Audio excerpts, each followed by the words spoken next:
and welcome. You're watching 6 Stories at 6, where we bring you the 6 biggest stories of the day. The head turners, the newsmakers and the headline grabbers. I'm Desu Bhardwaj, and on the show today, we're tracking for you what happened at the Mahakumbh Stampede and what was the aftermath. Next, a big setback for the Mumbai Police from the court's side in the Saif stabbing case. What's next? We will also look at the ISRO's historic 100th launch feat and India's growing space prowess. Also on the show, the JPC has given a nod to the Wakf amendments as the final draft has dropped in. Prime Minister Modi has renewed the Apada attack as race to Delhi polls heats up. We will also bring you the moments from when a US's Air Force F-35 fighter jet crashed in Alaska. Let's begin. Chaos and ruckus gripped the holy Mahakumbh as a stampede broke out at wee hours earlier today. While the official numbers on the death toll and the injured remain unclear, Prime Minister Modi and UP's Chief Minister Yogi Adityanath have taken stock of the situation. The mayhem sent people scrambling who were earlier seen breaking through barricades, even as the authorities had warned against it. In what followed, several people have been killed and more have been injured, and even families have now been separated. The police were seen escorting the injured on stretchers as belongings of people lay bare on the ground. We will also show you 2 visuals that will tell you more about the stampede. भगदड़ मचने की संभावना है। उठे उठे उठे।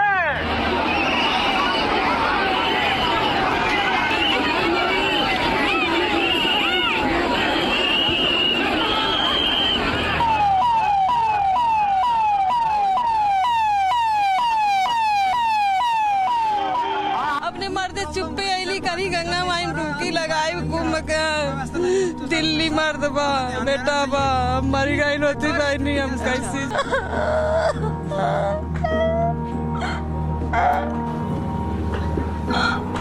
थोड़ा मदद करते तो सब लोग बचते हैं ना लोग बचते हैं कोई पब्लिक नहीं मदद नहीं सब लोग वीडियो बना दे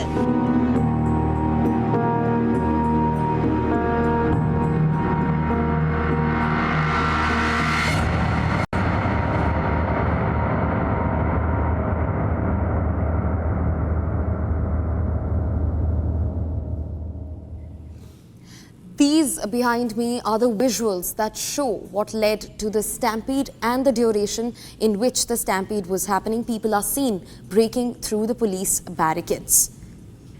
In fact, in the aftermath of this stampede, these visuals came in where people's belongings were seen scattered on the ground, even as the police was scrambling to clear the injured from the site.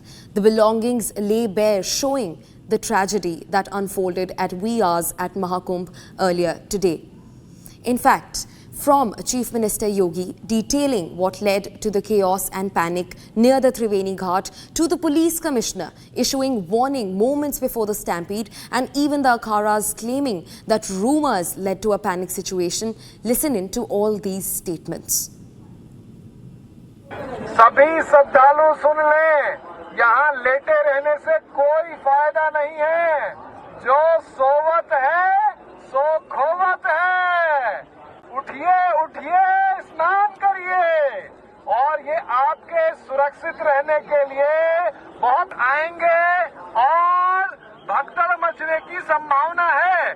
आप पहले आ गए हैं तो आपको सबसे पहले अमृत मिल जाना चाहिए। सभी श्रद्धालुओं से करबद्ध निवेदन है, उठे उठे उठे, सोए ना। लगभग 8 से 10 करोड़ श्रद्धालु इस समय प्रयागराज के अंदर मौजूद है। ये जो भारी दबाव श्रद्धालुजनों के कारण और श्रद्धालुओं के संगम नोच पर जाने के कारण वहाँ पर एक बना हुआ है। बैरिकेड्स को फांद करके आने में कुछ श्रद्धालु गंभीर रूप से घायल हुए हैं। विधानसभा के समय जो हमारे विरोधी लोग हैं, जो हमारे जो मेले को फेल करना चाहते थे, जो हमें हमेशा ठेस पहुंचाना चाहते हैं, जो हमेशा हमें टारगेट करना चाहते हैं, उन लोगों ने ऐसा प्रचार किया कि यहाँ पूरी कयामत आ गई है और हम लोग भी घबरा गए। We are also being joined by Yogi Arpit Das Ji Maharaj live from Mahakumbh to speak to us about the matter. Republic से बात करने के लिए शुक्रिया। आप हमें ये बताइए कि ये हुआ कैसे, जो स्टैम्पीड आज सुबह हुआ, लोगों की जानें गई हैं, बहुत लोग जख्मी हैं, कैसे हुआ ये? देखिए, मैंने इस मंजर को अपनी आंखों से देखा है और मैं भी तीर्थराज प्रयाग से इस समय लाइव हूं आपके साथ। यहाँ पर कुछ अनावश्यक लोगों ने एक झूमर फैला दिया कि भगदड़ हो गई है। किसी ने कह दिया पीपा का पुल टूट गया है, किसी ने कह दिया आगे लोग मर गए हैं, जबकि यहाँ ऐसा कुछ भी नहीं हुआ।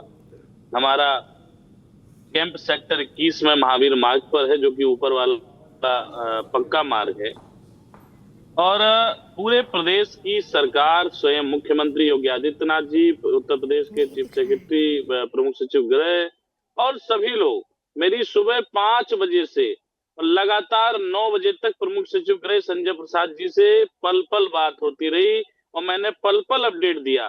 जहां जहां हमने उन्हें बताया कि यहाँ जाम की संभावना भयंकर हो गई है, यहाँ भीड़ बहुत हो गई है, वहां वहां संजय प्रसाद जी ने यहाँ के अधिकारियों से बात करके और इस पूरी व्यवस्था को करने का काम किया है।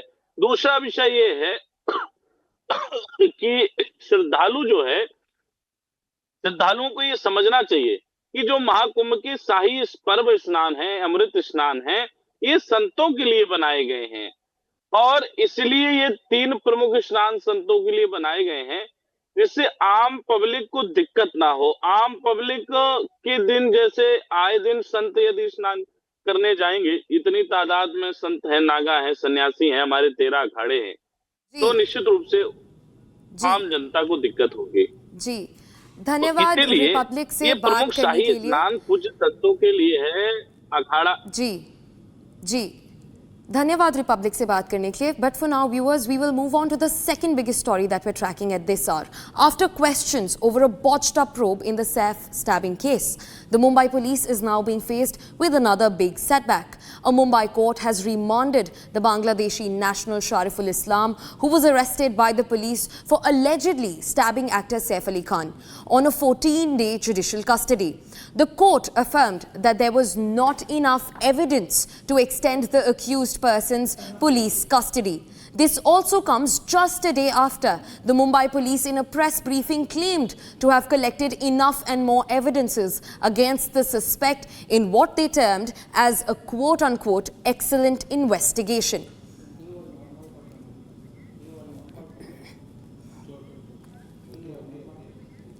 Also joining me on the broadcast is Sandeep Sherkhane, who is the lawyer of the accused person. Mr. Sandeep, thank you for speaking to Republic. I want to know your stand on the court's remand that has been provided for 14-day judicial custody to the person that you're representing in the court. 14-day custody they had demanded for more days, but the court has seen that the reason, 15 reason which they had given, the Mumbai Police had given the 14 more reason, which was the same copy-paste as the first remand and the second remand. There was no sufficient new ground has been stated by the police in the third remand, for which the custody, why the custody of the accused is needed. And if the CDR purpose and the forensic recognition of the face and the team which they have been sent, for that my accused custody is not required, which has been submitted before the Honorable Court. And Honorable Court has rightly observed that there was any ground to show that the custody of the police is required. Sufficient time for the 10 days has been given to the Mumbai Police, and whatever the recovery about the accused instance, which have already the clothes and the bag and the scarf and the knife which has been claimed, it has been recovered. Right. Thank you for joining us on Republic. The third story, viewers, that we're tracking after crossing multiple milestones and setting new benchmarks in the space faring, the ISRO has now notched up a century of launches just today. This after the NVS-02 satellite mounted on top of GSLV F-15 rocket lifted off successfully from the Satish Dhawan Space Centre at Sriharikota in Andhra Pradesh earlier today. Top space scientists hailed the ISRO launch as scoring 100. Take a look at this report.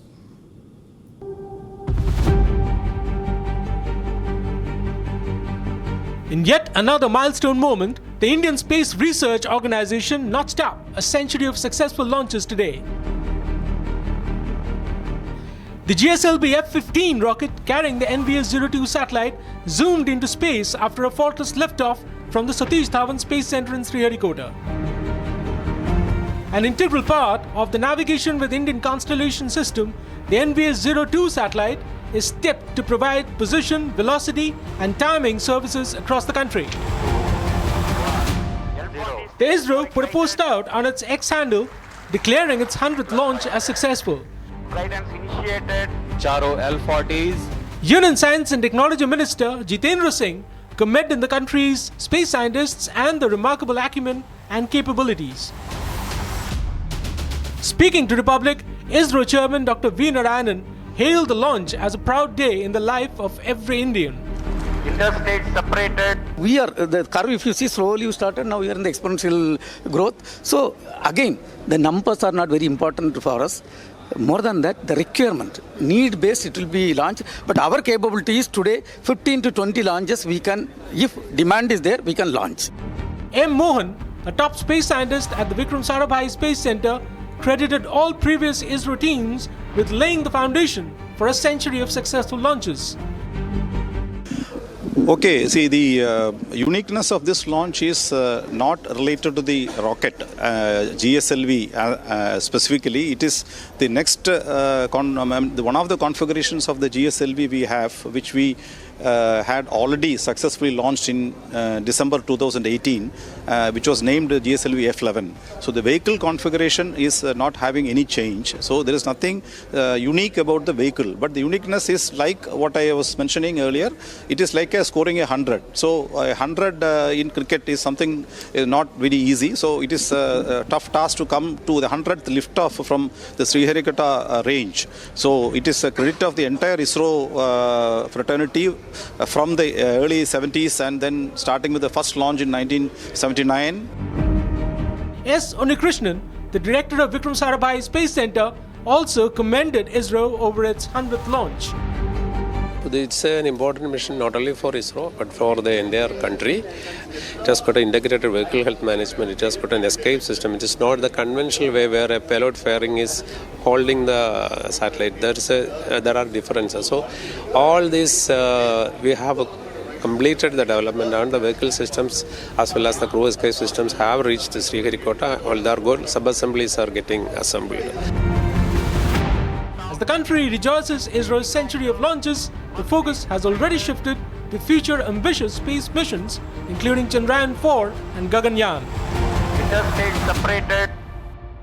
We're also being joined by Padma Bhushan Mr. Nambi Narayanan, who is a former ISRO scientist, to speak to us about the details. Sir, thank you for speaking to Republic. I firstly want to understand, after congratulating you over the launch, I want to understand how will this be a game changer for India's navigation systems, sir?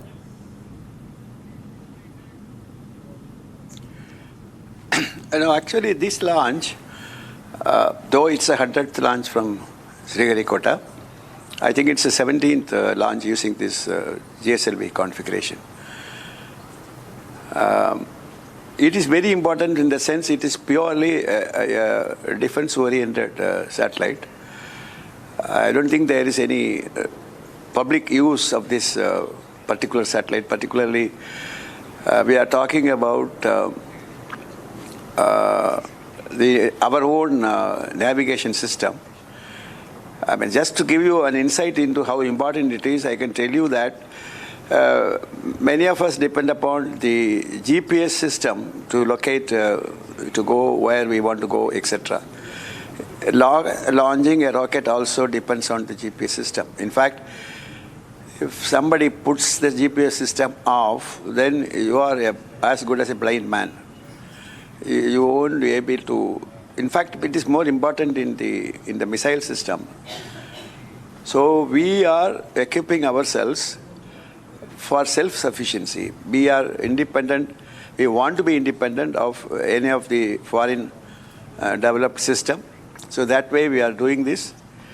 And this, of course, has certain limitations in the sense you have a limited, it's not a global system, but it is a system which will be absolutely useful for India and also about 1,500 kilometers around India. In case if you want to have a global system, then you have to go for at least 20 satellites, in my opinion. Now this we are talking about 7 satellites. So in that sense, it is marking a major milestone for our self-sufficiency with respect to space-related matters, with respect to defense. So to that way, we can be very happy and congratulate ourselves that the success of this system marks a major milestone in that sense. For speaking to Republic. We really appreciate your time. Viewers, for now, it's time to move on to the next story that we're tracking.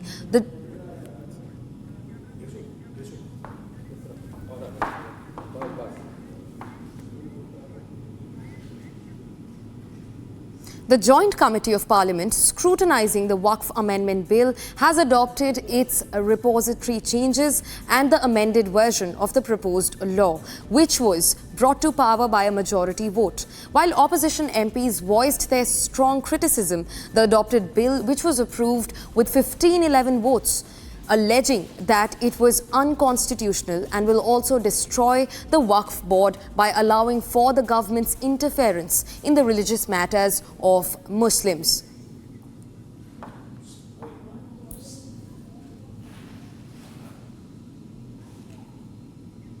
We're also being joined by Aprajita Sarangi, who is a BJP MP and also a Joint Parliamentary Committee member. Ma'am, thank you for speaking to Republic. My first question to you is, why do you think the opposition is looking at it as a threat, and why do you think that this will prove out to be otherwise?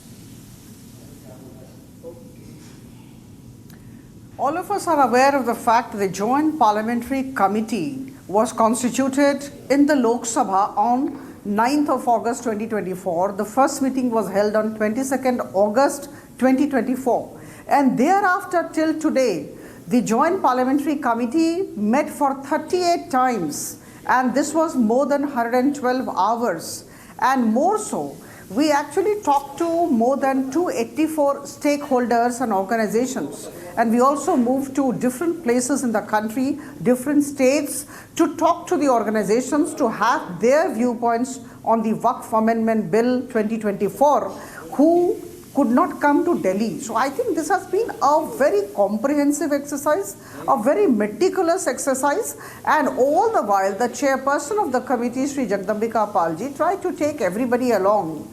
And the fact remains that we have to understand the intention of the Prime Minister Modi's government as to why it was trying to bring about changes in the bill, that is in the act which is there, the Principal Act 1995 and the Amendment Act 2013. You know, this was necessitated by the fact that there are many lacuna in the way the Wakf properties are being managed currently. So Prime Minister Modi's government's basic intention is to ensure proper governance of the Wakf properties, proper management of the Wakf properties, and therefore this particular bill, when it becomes an act which has been adopted by the Joint Parliamentary Committee today by majority vote, it was 16-11. We were 16 and 11 votes came from the opposition side.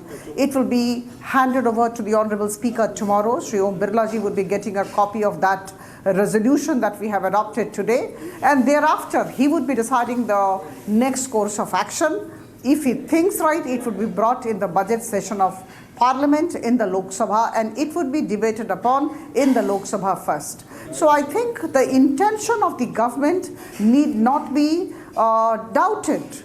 Every time the opposition should not put a question mark on the intention of the government.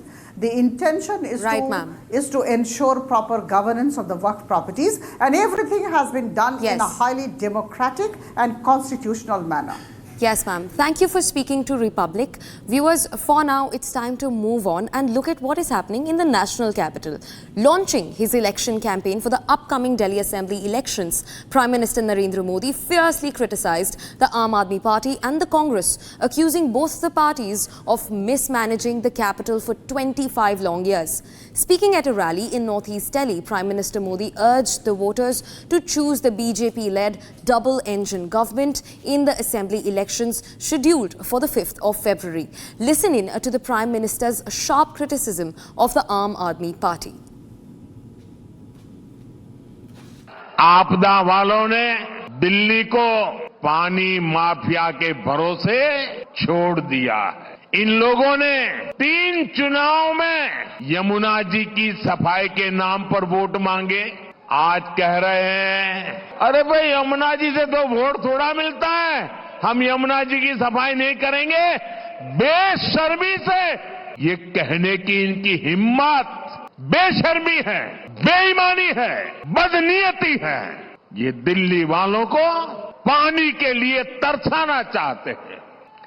क्या कोई ये सोच सकता है क्या कि मोदी को जहर देने के लिए हरियाणा बीजेपी की सरकार ने पानी में जहर डाल दिया? क्या बोल रहे हो? क्या देश के न्यायाधीशों को जहर पिला करके मारने का षड्यंत्र चल रहा था क्या?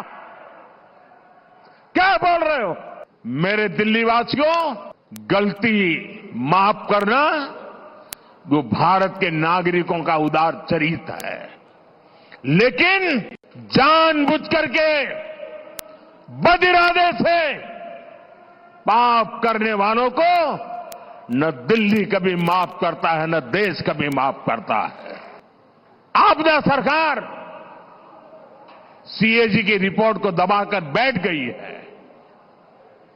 इन्हें शराब घोटाले, शीश महल घोटाले, शिक्षा घोटाले, अस्पताल घोटाले, ऐसी हर चीज से पर्दा उठने का डर है।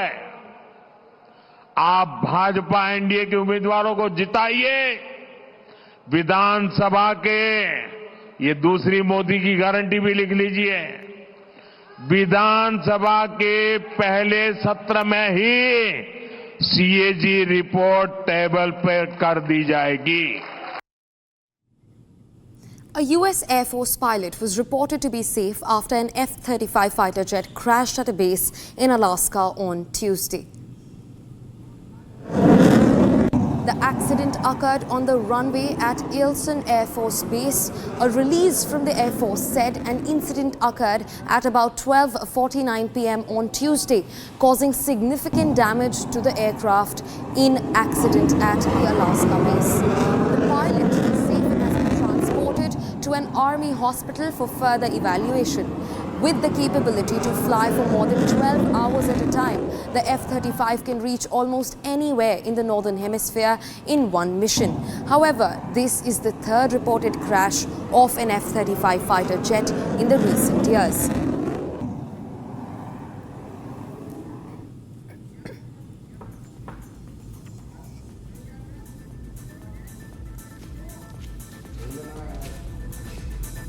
With that, we call it a wrap on this edition of 6 Stories for 6 with me, Gesu Bharadwaj. Stay tuned at the same time for tomorrow to get the 6 biggest stories of the day.